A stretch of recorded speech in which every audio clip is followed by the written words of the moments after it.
Welcome to another fun week here at My World with Stories. Not only is this week our 4-year anniversary, but we also have a very special guest today. You may know her best as an actor, singer, and viral content creator. She has amazed the world with her talent and also her content creating skills. I am so excited to welcome Deanna Elise Beaucher on the podcast today.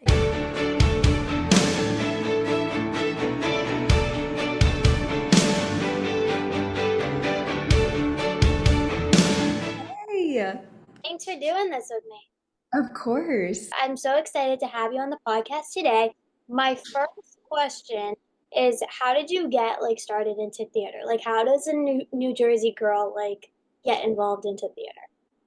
So, when I was in seventh grade, I played soccer my entire life. So, I actually tore my ACL and I was like, oh my gosh, I can't play soccer anymore. So, I was like, all my friends are in the theater department at my middle school. Let me just try out. I ended up trying out and I got Ursula in The Little Mermaid, and I was like, okay, a lead. I guess I'm okay at this.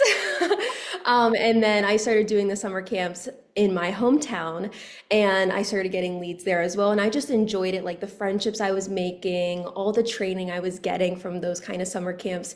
And then I moved into high school. I started cheerleading as well, and I was like, you know what? I really like to perform in front of people. I love doing the shows still. And then I was like, this is what I want to do for the rest of my life. I used to fight with my teachers in high school, and I was like, I don't need to know these math equations. Like, I'm going to be doing things on stage. I don't need to know all that kind of stuff. And then I went to college for it. But I feel like ever since seventh grade, I like knew that I really wanted to get into it. And I'm so close to New York that it's like easy for me to like get there for auditions and stuff like that. No, I love that. No, no, that was like me in high school too. Even now in college, I was like in my math class, and there's tons of dancers and theater majors in there. And I'm in communications, and the professor is like we're talking and stuff, and we're like, why do we need this? And he's like, I don't know.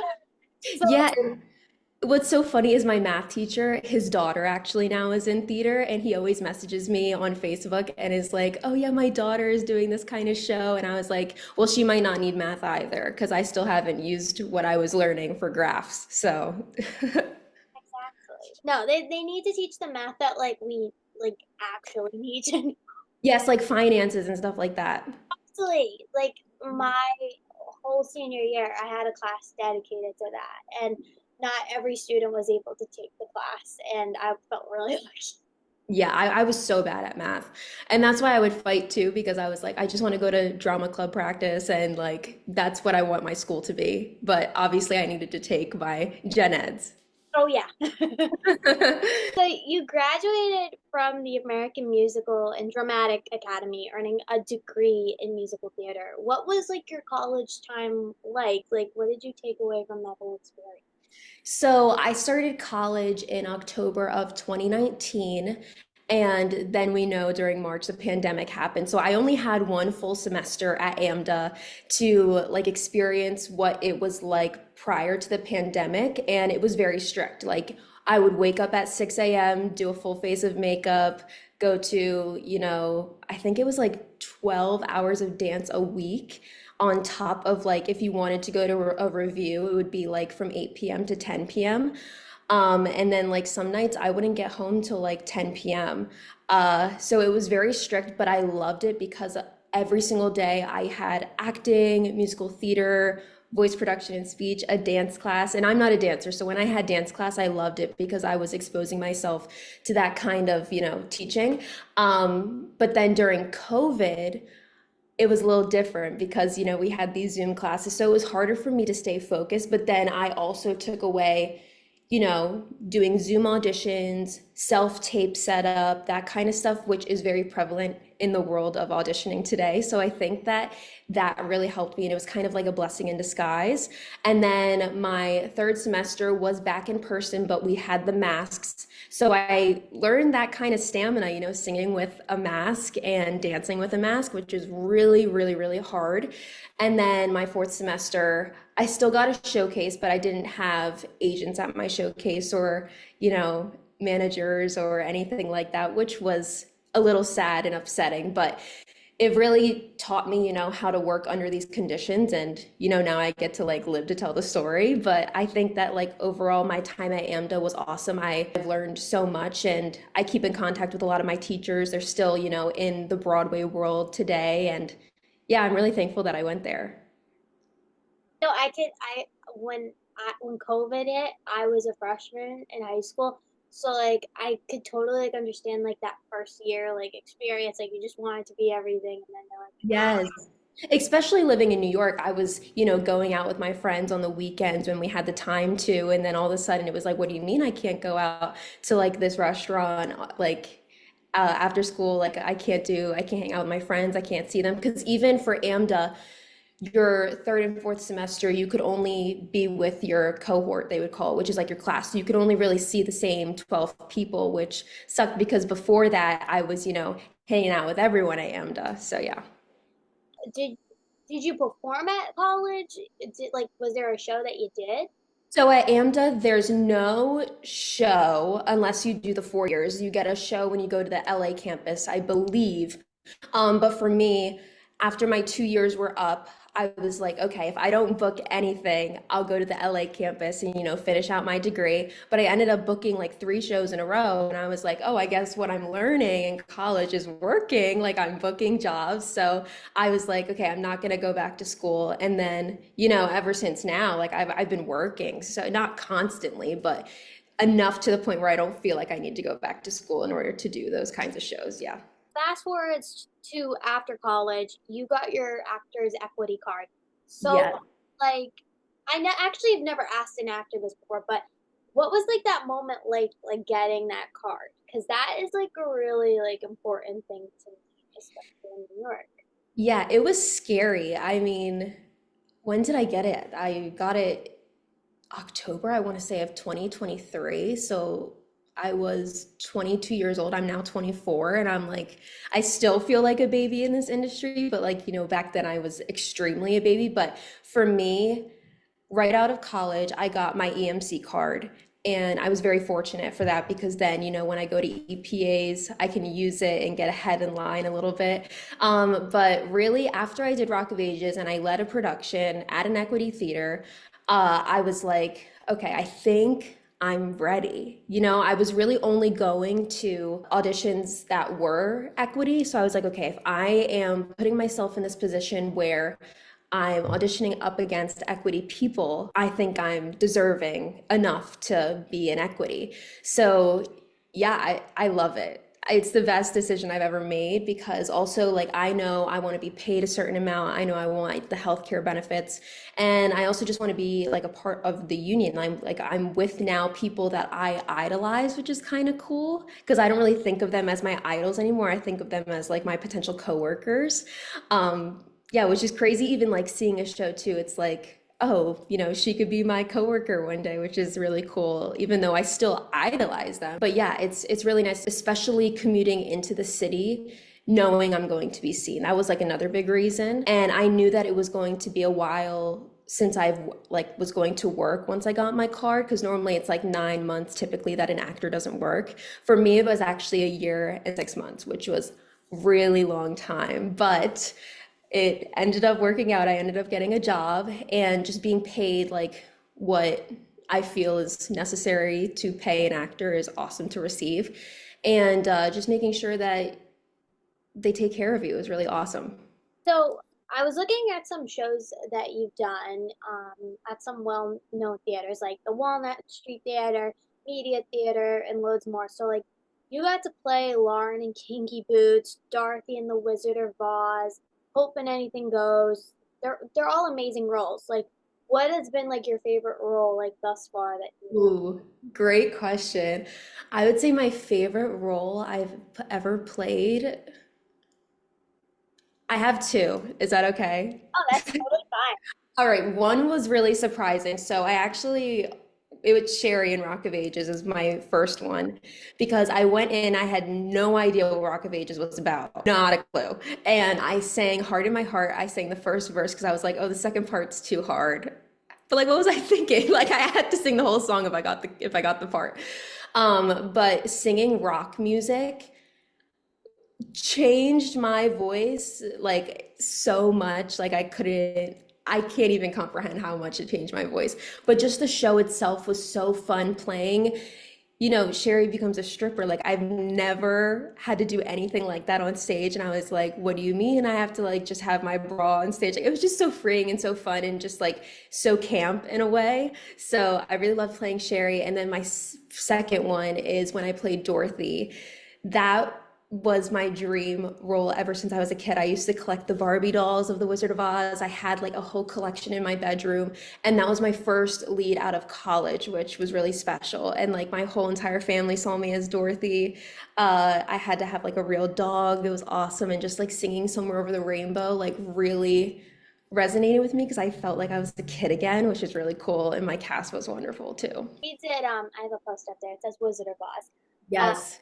when I was in high school, we did Wizard of Oz, and we had a dog too, and I think the dog was more popular than anyone else's house. So Yes. Yeah. And also just like working with a live animal on stage is so hard. Like I remember when, it was Munchkin Land, the kids would like go around me and the dog and like the dog would start to like, freak out a little bit, but it's really a skill like when you can manage a live animal on stage. It's crazy. lots of times, we as like performers and stuff, we get really lucky to be taught by like professionals and stuff.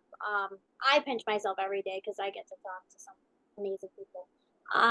So what? So I guess what I'm trying to say is, what was it like working like with like someone like Carrie Butler? Like, Oh, yeah.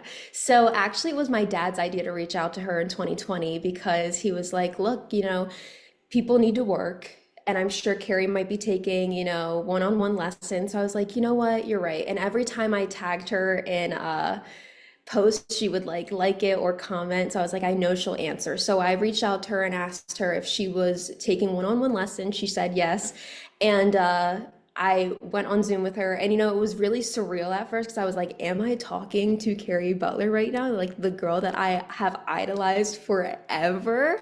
And it's just crazy because like once you talk to them, you're like, oh wow, they're a person. Like they are a person, they have their struggles just like me. They go through things just like me.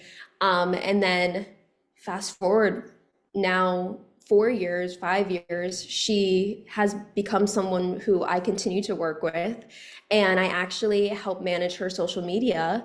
And when she was in Mama, I'm a Big Girl Now, she asked me to like help make a lot of social media reels for her, which was so crazy because I was like texting her and like, hey, is this video good? I'm like, am I texting Carrie Butler right now? Like, this is insane.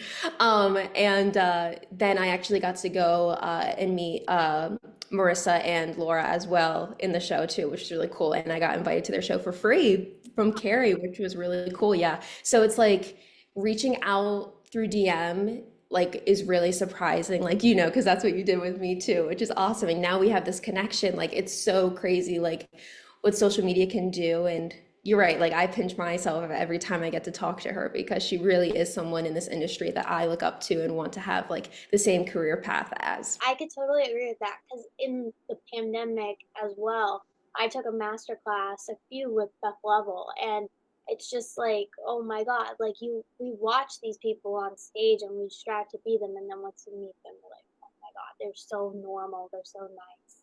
But yeah, Yeah. that was amazing with Carrie. Yes, yes. And even during her show, like I remember being like, oh my gosh, she's originated so many roles on Broadway and been in so many Broadway shows. But really, you find out that like she was like the first person to do workshops as Elle Woods, and she ended up not getting it. Like you really realize like all these, same with Ariel and the Little Mermaid, like all these things like she didn't end up getting. And it's like, wow, like she still like persevered and was like, next thing. So like everyone goes through it. So you're also a content creator on Instagram and TikTok. You have over 20K followers. So what has that whole journey been like putting out content? Yeah, so I started putting out content. I want to say it was 2020, but then like I really got into it like 2021. Um, it was really hard at first because I was like, do I make the leap of faith and just do it and not care what people think. Because in seventh grade, I was making YouTube videos and I actually had like 300 subscribers, which was pretty good for, 2013. So I was like, oh, this is great. Like, people like my videos, but I was just making like like, this is my favorite Starbucks drink. This is how the seventh graders were. But I ended up deleting it because I was getting made fun of, and I was worried the same thing was going to happen when I was making TikToks because at first I was only posting on TikTok. And then, I really changed my mindset about it and was like, if I can help someone in this industry and teach them the things that I've been taught and give them advice and all these other things, like it can be such a beautiful thing that I'm creating. And I've just always loved like meeting people, having mutuals, seeing people at auditions, people seeing me at auditions, or like anywhere in New York, and they're like, "Oh my God, are you Deanna?" And I'm like, "Yes, that's me." Like it's so cool just to like network with people, and I love it. And also it's like a creative thing that you can do like on your free time. Like it's also a way for casting directors to see you, agents, directors, and I've actually gotten like people following me that like are in the industry that are like, "Oh yeah, you keep coming up on my For You page." And I'm like, "Oh, well, now you see me in the audition room too." Like it's a little glimpse into my life outside of the audition room, and I think it's like a great tool to help you possibly get a job too. Oh yeah, totally. Yeah. Like even like putting out like the content, like editing and stuff, like people watch that as well, so they could always hire you for something. Yeah, right. Yeah, yeah. Because even like my audition book that went viral, like now people can purchase it and create their own a version of it that is like in their branding.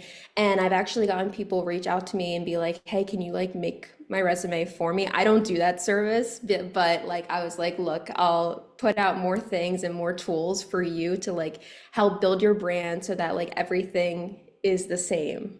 I like that. Yeah, and even with Carrie, that's how like she like found out about my social media stuff too, and that's how I was getting paid through her too, which is really nice. So you've also had opportunities to go to Broadway Direct, Relay Influence, Broadway Con.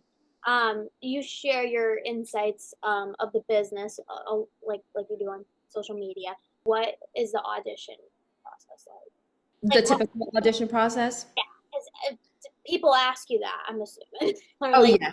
Yeah, I mean it differs every time. So, like EPAs, you go in, you have a number, you go in, sing your 32 bar cut, leave. Might not hear anything. Same with ECCs. But like typically I actually really like going to local calls for theaters because it's more personable and there's not as many people as there would be at like a New York City one. Um, Normally you go in, sing your 32 bar cut still, but then they'll be able to have a conversation with you afterwards, like, "Oh, that was really great. Like, I'm gonna give you a call back for this. Can you put this on tape?" But actually, like more recently this year, it's been a lot through EcoCast and Actors Access. So I'll get an EcoCast from my manager for, let's say Sherry was someone that I just got an EcoCast for. So I got an EcoCast for Sherry. I put two scenes on tape and a song, which is to me is like the perfect combination because when it starts getting to like, four scenes, four songs, I'm like, what? How can I comprehend this? I can't. And then they'll watch your video and they'll either call you in for an in-person callback or they won't. And then I actually was called in to go in person, do the same stuff, do a dance call, and then just wait and hear. So that's like the typical audition. Like normally it's like you put stuff on tape, they call you in, you do a dance call, maybe hear back. well, nowadays it's like all online. I think probably because of like the pandemic. So like, do you find that easier? I do, especially time wise. Like I can work my day job as a teacher and then, film my stuff after school, or like I don't have to travel into the city as much to do auditions. Like last month in February, all of my auditions were self-tapes, which was really nice. I didn't have to travel into the city, which saves me time and money, which is really nice. But the thing that I miss the most is I feel like personally I perform better in the room when there's like a live audition. Also, it doesn't take so much of my time, like if I'm going back and rewatching it, nitpicking every single thing, which I have a really hard time doing. Like some people are like three takes and that's it. Sometimes I have to give myself that rule, but sometimes I can't help it. And I'm like, okay, let me do a third, let me do a fourth, let me do a fifth. But I do think that a lot of stuff is video first and then they bring you in person. No, like I feel like I'm my worst critic. Um, Oh, yeah, I'm the worst. I like tear myself apart just watching something that like I either made for a podcast or like because I sing as well. Like I'm just like, gosh. And even like for me, I'm like, oh my God, my hair was out of place. Like they do not care. Exactly. They do not care. I don't know if this, well, what is right and what is not right. But did you audition for American Idol? I did. I did in 2019. Yes. So I auditioned in 2019 and it was very different then because I've also auditioned afterwards as well. So it's cool that I get the before COVID experience and the after. So my voice teacher at the time, I took lessons in Atlantic City with this man named Sal, and he actually had a winner, and I want to say it was like 2006, I forget. So he knew the producers very well. So I sent in a tape, and it wasn't like a blue backdrop kind of tape. It was like me at the mic in his studio, sent it off. And the producers were like, I don't know if I can be like say this, but it's true. This is like a secret. If whatever. Um, Basically, I sent in my tape to the producers, and they were like, "Okay, you get a front of the line pass." So what this means is I went into Philly, like the day they were having auditions where the bus came in. I went up to the front table and you say like a code word and they give you a gold wristband, and basically that's when you like audition in front of the producers. I didn't make it to the live audition, but I did make it past the line into like one of the final ones before they brought you in. Oh, that's so cool. Yeah. I've had recently I had someone on from AGT and they were like explaining the same kind of thing like about that. And then I was talking to someone like months ago about it and they went to an audition with someone and yeah, like talking about the band. Yes, it's crazy because like so once you get your band, you audition in front of the producers with like four other girls a cappella, and I'm like 17 years old and I'm like, what is going on? And then you move on to the next round, same thing in front of a different producer, and then you tell your story. So like your story like really does matter. And at the time, I'm not comfortable sharing like, what a lot of people are comfortable sharing nowadays on reality TV. And I'm like, not for me. But then American Idol now, you go into a Zoom room and your setup has to be like spectacular. I have my blue backdrop. And then you just get in a room with a producer, you sing, and then they let you know like in a week if you make it to the live audition. It's crazy. It's a crazy experience now. I feel Yeah. like going back to like the stories and stuff, like that is such a huge thing, I think, about like the whole thing. And it's kind of like interesting when you don't have someone that doesn't they either don't want to share their story or they don't have a story.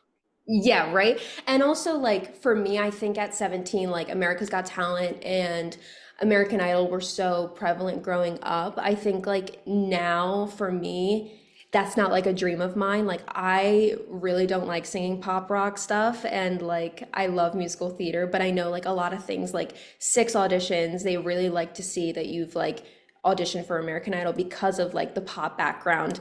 Um, but for me, it's like I don't know. I just don't think I want that experience.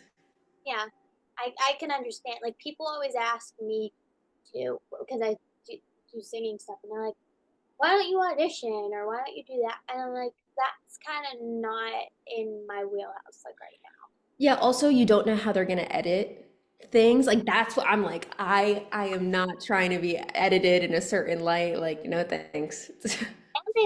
And like I know as far as like American Idol goes, like they own you. Like if you win the whole thing or something, like you're like signed on to so Yeah. many contracts. Like so. Yeah, yeah. No, it's insane. Yeah. So is there any upcoming work that you would like to share? I know you have something at Green Room 42.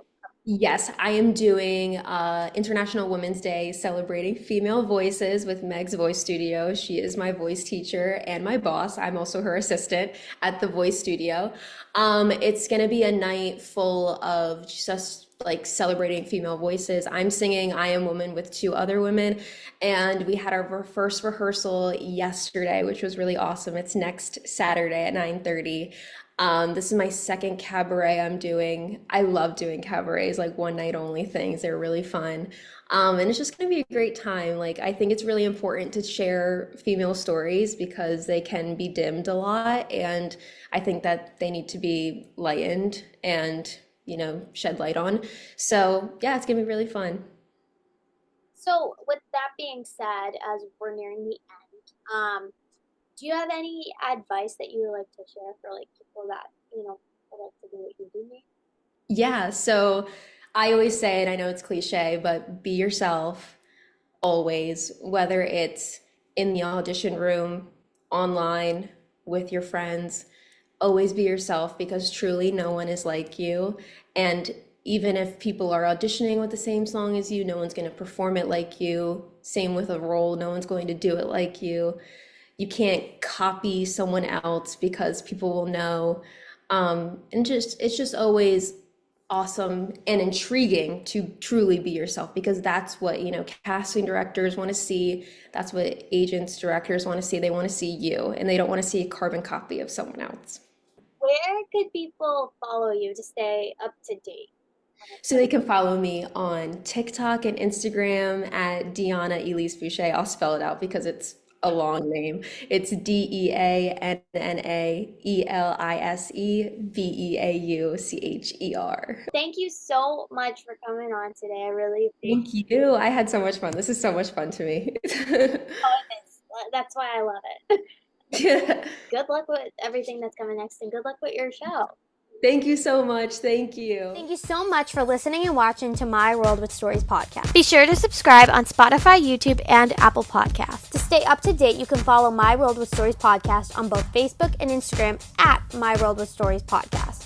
Make sure to give this podcast a like for future episodes coming your way. Thank you so much for listening and watching, and we will see you guys next time.